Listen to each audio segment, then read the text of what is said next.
Welcome to the Old Mac Gang podcast, or OMG. It's a podcast, a vodcast, with a panel of longtime Mac Apple users who want to discuss the most relevant apps and services to age-seasoned users. I'm Marty Gensius, an Apple enthusiast and podcaster. I am 67 years old, age-seasoned user who has collected a great group of friends to talk about Apple and the kinds of products that more aged users would be interested in. So let's go ahead and see who we have today on the panel. Hi, I'm Peter. I'm an age-seasoned 72-year-old double retiree. I've been a foundryman and high school math teacher. My dive into all things Apple began in 2006, and today I use a quite large assortment of Apple devices and services, in many ways with much enjoyment. And I'm Bob Wood from Tucson. I have been an Apple user since OS 7. We have a fully Apple home here between myself and my wife, and I am an officer of the Tucson Macintosh user group. I'm Gary Shirk. I live in Cleveland, Ohio, where I'm a member of the Northeast Ohio Mac Users Group, NEOAC, NEOAC. That's where I met Marty and Peter, and I'm grateful that Marty found Bob and Chris in Tucson and put this gang of seasoned Mac users where we continue to share and learn from each other. I'm 87, 20 years older than Marty. Although that's only a number, there is a difference, along with an overlap, as to how each of us use Apple products and software to make our daily lives more efficient and more enjoyable. In 2004, I retired as an auditor working in the PC world at a Defense Department audit agency office in Virginia and returned to Cleveland, where I knew I would find Mac user groups. I found the two Cleveland groups. Recently, I joined a third group, T-Mug. That's Bob and Chris's group in Tucson. Today, as I simplify my life, my iPhone and my Mac M4 Mini are my most used Apple devices. Recently, Peter introduced me to Perplexity, a cutting-edge AI-powered search engine designed to revolutionize information discovery and research. Unlike traditional search engines that provide a list of links, Perplexity uses advanced large language models, LLMs, to generate comprehensive, conversational, and verifiable answers directly from real-time internet sources. Perplexity aims to be a comprehensive Swiss Army knife for information discovery. Because I didn't know the best answer to explain Perplexity to you, I asked Perplexity, tell me who you are. Download Perplexity app, you will be amazed. Okay, Chris. Thanks, Gary. Hey, I'm Chris Wesselman. I'm 77 years old. I got my first Mac in November 1984, the 128K model, and I spent the next 9 years as a member of the Apple Corps of Dallas, and additionally, the MacPack in Richardson. Then I was very fortunate being able to work for Apple for 8.5 years, first in Austin, Texas, and then later in Campbell and Cupertino, California. And I later finished my career doing tech support at a major university in the San Francisco Bay Area. I've been retired for the last 8 years in Tucson, Arizona, and have been a happy member of the Tucson Mac Users Group ever since I met its president, Bob, on jury duty a few years ago, but that's another story. I'm currently using an M1 Mac Mini, an iPhone 16 Pro Max, and a 9th generation iPad. I'm going to throw a curve. I should have said this before the show, but I'm just curious. Apparently, a couple of days ago, it was the iPhone's 17th. And so I tried to figure out what was the first iPhone that I owned. I couldn't remember. I know I didn't get the original iPhone because I distinctly remember disagreements with my wife around why would anybody pay that kind of money for a cell phone, and the ever perennial, you don't need it. And so I was wondering, so I went and I did some research, and I distinctly remember waiting for cut and paste to happen. So it wasn't the 3G that I got. It was probably the model before that, waiting for cut and paste to happen. Anybody have any recollection of their first iPhone? Yeah, my first iPhone was a 6S, so I waited quite a while. I had iPods, I had iPads, but I waited till I thought it had enough to make me happy with the phone. Yeah, I was lucky enough to get the original one. I got it on Martin Luther King weekend, the year after 2008, after the iPhone was introduced in 2007. And my boss said to me, we need somebody to deal with this thing, and it seems like it's a real pain in the butt. Would you like to do it? And I said, sure. So had lots of fun with that. And I could tell a funny story, but anyway, we'll let the other guys continue. Yeah. I think my first iPhone was also a 3G. Waited until, don't want the first one. I thought, what do I need that for? Of course, I thought that about the first iPod as well, and maybe the first PowerBook. But somehow these things creep into our lives. Yeah. Gary? I was very late getting an iPhone. I was working in Virginia, and even here, I had some brick phone. I don't know who put it out, maybe Samsung, but I had a number of Samsung phones. And at that time, it seemed the Samsung worked well, and Sprint at the time allowed me to use a 216 area code, which is Cleveland. And my daughter was in Seattle, and I purchased 2 phones, and then Lee had the house phone. But then once we were visiting my son Jack in Nashville, I'll always remember this, and I was trying to find the freeway from a gas station. And Susan had, my daughter, an iPhone because that was her first phone. I don't know what model. I asked this fellow in the gas station directions to the freeway, and I visualize it right now. He pulled out his iPhone, the map came up, and he said, right, and I could see right where it was. But I still used the Samsung, which worked fine for quite a while. But I eventually got an iPhone, and it's truly amazing what that phone will do today. Well, our feature today, or what we're going to talk about today, is basically the safety features, and Peter suggested this. And so I'm going to pose the first question to the group.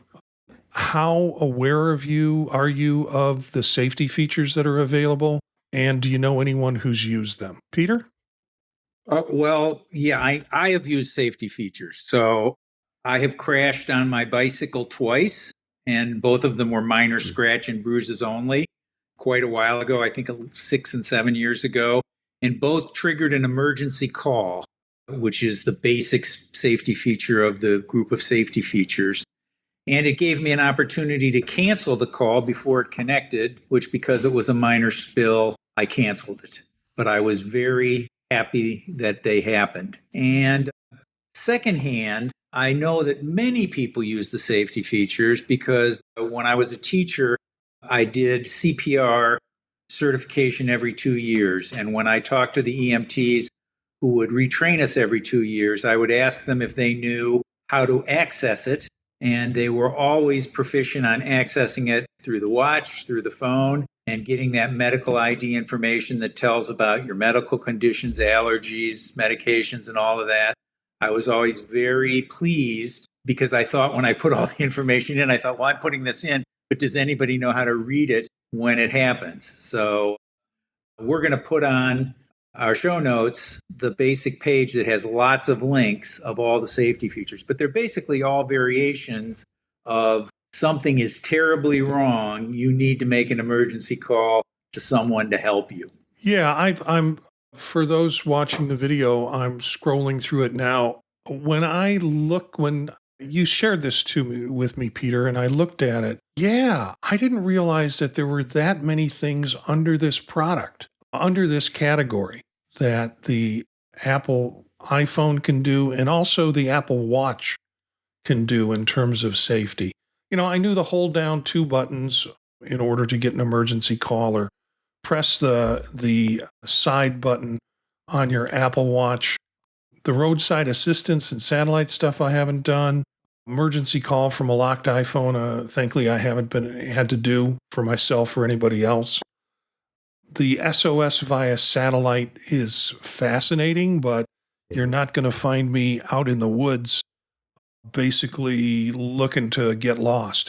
So there's some really good, the crash detection, those kind of things. Gary, have you used any of these, or have you been aware of these? I'm aware of them. I think what we need to do is say, but you need I try to wear my watch and have my phone with me at all times. And the other nice thing about the watch is you can use the watch, of course, to find the phone. And I have fallen accidentally a couple times, and the watch would come on, ask me, and I was in a bicycle accident, but I didn't have it, and somebody called 911. But I liked what Marty showed up there.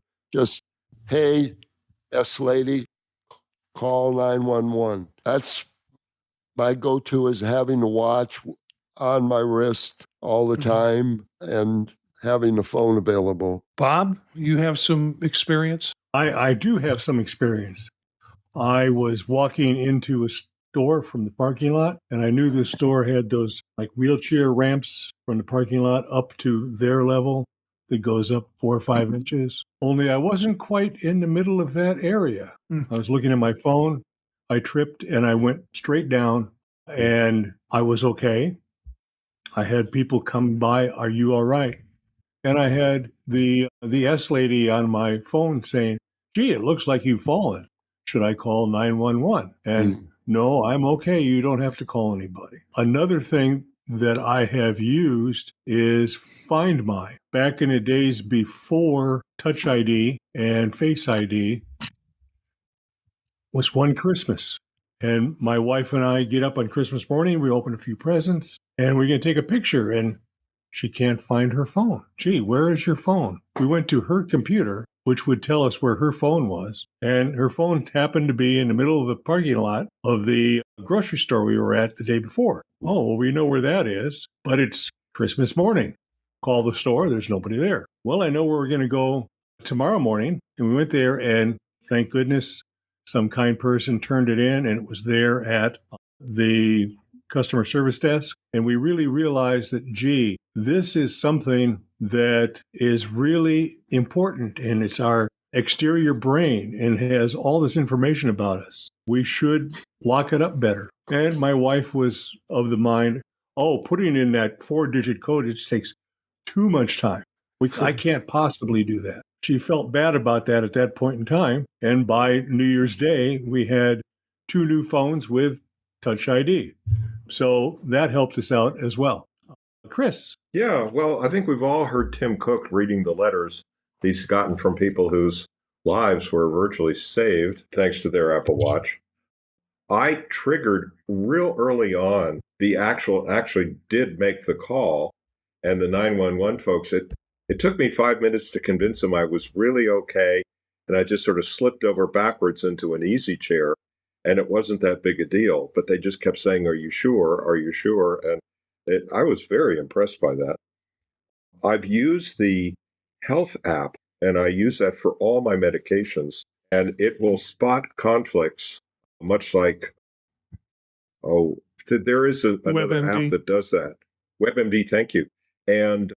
But it's great because I had a situation one time where, one of my doctors said, well, we want to try this new inhaler for your asthma. And I said, well, it's got a conflict with this. And he said, oh, okay, that's right. So et cetera. Now, the pharmacist should usually be picking that up, right? That's why it's important to use only one pharmacist. But, the health app is tremendously useful. I use the heart research stuff, follow that. And we talked about the medical ID. Blood oxygen is another thing that a lot of us track, and that's a little bit of a controversial topic right now on the current watches. In terms of the SOS satellite thing, where that's really useful for us here in Southeast Arizona, is there's a lake we like to go to down near the international border called Parker Lake, but there's a big stretch of that between, say, Sonoyta and once we get pretty close to the lake, that there is no cell. And so the SOS would be a really good thing in case there was a car problem. And, being 77, I appreciate that capability a lot. So a couple thoughts there. I wonder if with the fires going on in Southern California, whether if any of the possibilities or that becomes more meaningful with the SOS capabilities. I don't know how the cell coverage is during these things or in the area, but I might imagine that if cell coverage is not running properly, that they could, and if there were an emergency needed to be located, they could use the SOS system with satellites. But I just don't know.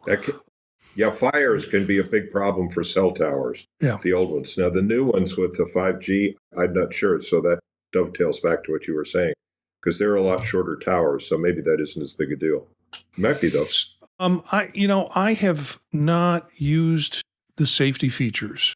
Accidentally triggering a fall, that's happened to me.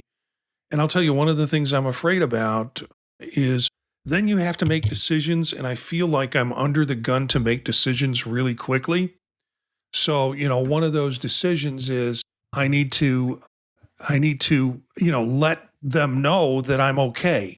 And that means often looking at my watch, because that's with me, and then having to go from the watch to figure out what's the right button to push to tell them that I'm okay and I don't need emergency services. And I feel like I'm always on the countdown clock with that I'm going to miss out somehow, and they're going to wind up sending the EMTs for me, even though I've just moved. And it was last week it happened. I did some weird movement with my arm, and it triggered looks like you've fallen. I showed it to my wife. She thought it was funny, and because she knew I hadn't, but we couldn't. And then I had to kind of panic and get that straightened out. One of the cases that was surprising to me was the ECG. And the ECG, we're going from safety features to kind of into medical features, and that's medical features in and of itself is a whole podcast or more. But I was sitting at the vet with my dog and my wife. Not a lot of exertion, not a lot of stuff going on. And it triggered that my heart rate was really fast, was above 125 or what it was. And I was like, this is strange. Sitting, if it was after climbing a couple of flights of stairs or something weird like that, or not so weird like that, I would go, okay, well, maybe that's what happened. That pushed it. But no, I was just sitting there waiting for the vet to come to see the dog. Now, there's probably a better case that my heart rate would have gone up after I got the bill. But this was before I got the vet's bill. And it didn't have any significant effect on my heart rate after that. My heart would have stopped if I really would have focused on the bill. We left the vet, and I went to I called my doctor, and they said, come on in. They ran a strip on me to look for any strange occurrences within my heart rate and my heart waves, and really couldn't find anything. So maybe it was a false alarm, but I do like the fact that it has that capability, particularly since I have a history of AFib or multiple beats, I should say, with it. But that was not the case that time. And I don't think the doctor, I don't think he was angry that it was a false alarm. He was probably better that I came in with that reaction. And I think physicians have gotten more faith in the device as a signaling device.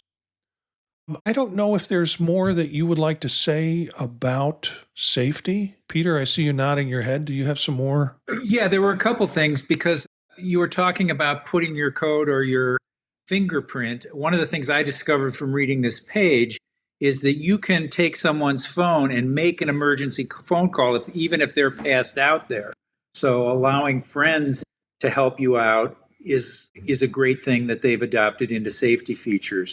And I think there's another feature that I think of as being a friend type thing, which is this thing they call check-in. So I'm on a trip.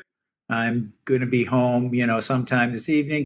I send a message to my sister or my wife or whatever saying that check in when I get home. I don't have to remember to call them. It sends them a text. And if for some reason I don't show up, it then alerts them. and they can look and see where I am and features of my phone. And that can be done both with a destination and a timer. And I want to say one other thing about satellite connectivity in response to what Marty said. And I've used the satellite connectivity just to send text messages in the Adirondacks and the Green Mountains of Vermont. But there are plenty of places you might go that don't have cell connectivity. When I went to Indianapolis this summer, I decided to take the rural route from Lima, Ohio to Indianapolis and not go on the freeways. And I was knocked out of cellular for big portions of that. And it happened to be the day when all the tornadoes were coming our way. So I was very happy that I had that a satellite connectivity with my phone. Any other comment? No, Peter, I'm going to have to look for that check-in. And I'm sure there's been articles on the check-in, and I'll put the articles and other links in the show notes of the show. So before I put one link to it in our doc. Okay. All right. Then I will make sure that we get that on the show notes for listeners to take a look at.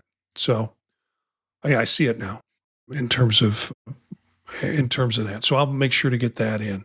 Any other comments about this? Marty, Gary? this isn't exactly related, but I use it in a sense of safety of both so my family and friends know where I am, and just a small text emoji check-in, because as you know, I'm by myself, except for my dog, I'm by myself. I find that I would classify that as a safety feature of my phone. Bob, when Chris? when the first watch was coming out, one of the insurance companies was talking about, I don't know if they ever followed through in this program, but they were going to make watches available for free or very low cost for some of their, senior clients. And I don't know how that went, but that may be something that is available in some geographies.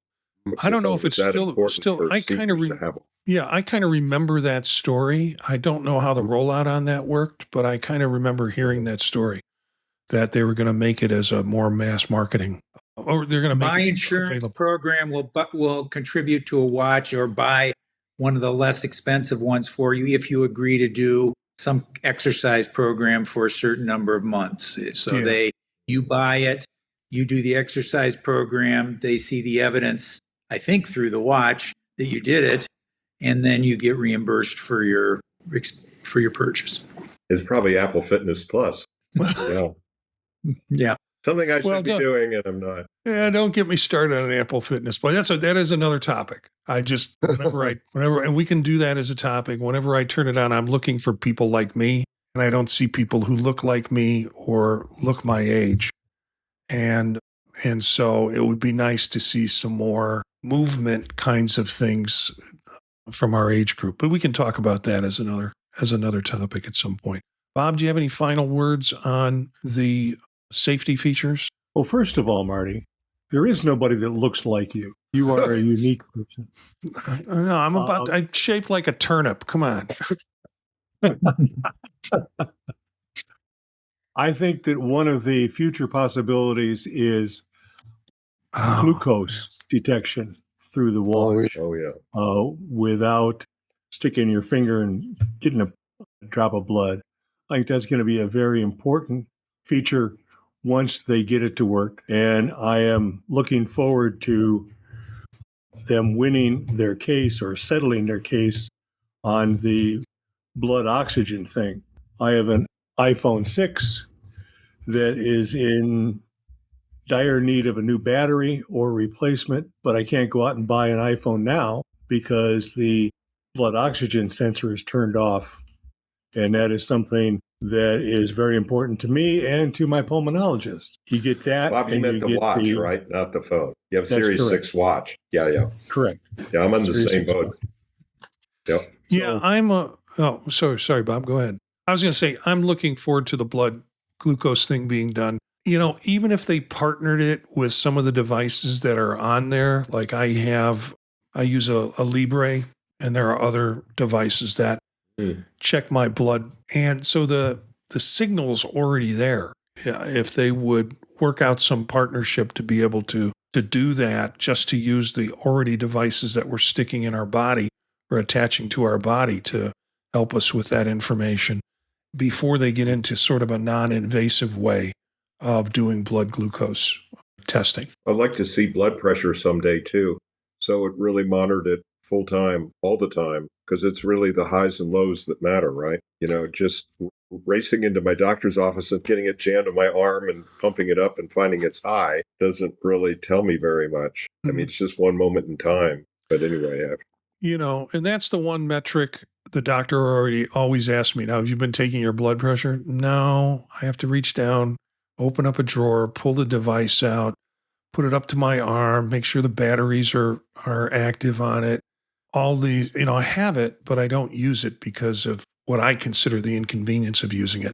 But I'm sure he would like to see more blood pressure, reliable blood pressure readings from me over a period of time. So, well, folks, let me just take a minute to go through some of the links that we have or that we are going to have here. So this was the one we've been talking about, the major safety features on your Apple devices. I did some looking to see if Android had similar things, and they have some similar things, but not to the extent that you find with Apple devices, like the roadside assistance, the crash detection. To what limited scanning I did, I couldn't find that. But they do have the kind of text 911 and SOS. I don't think they have fall detection, or at least I couldn't find that. A good video on Apple features that can save your life from a safety standpoint. And he goes through 9 safety features, including the satellite and how to connect with the satellite.